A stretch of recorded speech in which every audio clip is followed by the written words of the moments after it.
روزانہ پڑھنے والے فائدہ مند وظیفے اور اعمال جو کہ قرآن مجید فرقان حمید میں مرقوم ہیں،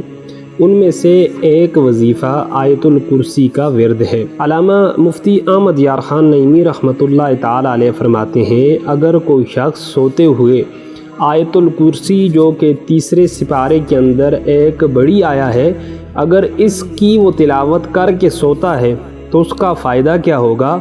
کہ وہ مکان بھی اور وہ دکان بھی اور وہ گھر بھی رات کو چوری سے محفوظ رہے گا اور آگ لگنے کے واقعات سے محفوظ رہے گا، اور جتنے بھی ناگہانی قسم کے آفاتیں ہیں اور جتنے بھی ناگہانی قسم کے واقعات ہیں، اس آیہ کریمہ کے ورد کی وجہ سے اللہ رب العزت اس مکان کو محفوظ فرمائیں گے۔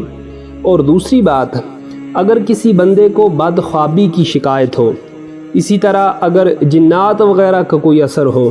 تو قرآن کریم کی اس آیہ کریمہ کا ورد کرنے کی وجہ سے اللہ رب العزت شیاطین کے شر سے بھی اس بندے کو محفوظ فرمائیں گے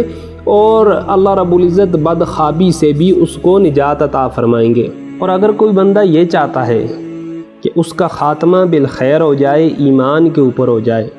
اور مرتے ہی وہ سیدھا جنت میں داخل ہو جائے، تو اس کو چاہیے کہ وہ آیت الکرسی کو اپنا معمول بنا لے۔ حضرت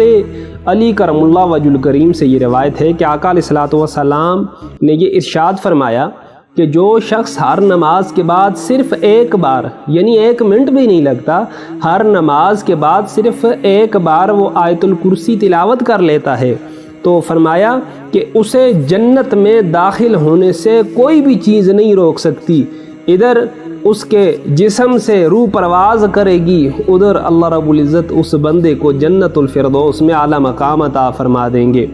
اور اسی طرح اگر کوئی شخص چوری سے، شیاطین کے، جنات کے، شریر لوگوں کے شر سے محفوظ رہنا چاہتا ہے، تو اس کے بارے میں آقا علیہ الصلوۃ والسلام نے ارشاد فرمایا کہ جو بندہ رات کو سوتے وقت اس آیہ کریمہ کا ورد کرے گا،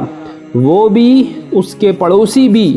شیطان سے بھی اور چور سے بھی اس آیہ کریمہ کی برکت سے اللہ رب العزت ان کو محفوظ فرما دیں گے۔ اور ایک دوسری روایت جو کہ حدیث کے اندر موجود ہے،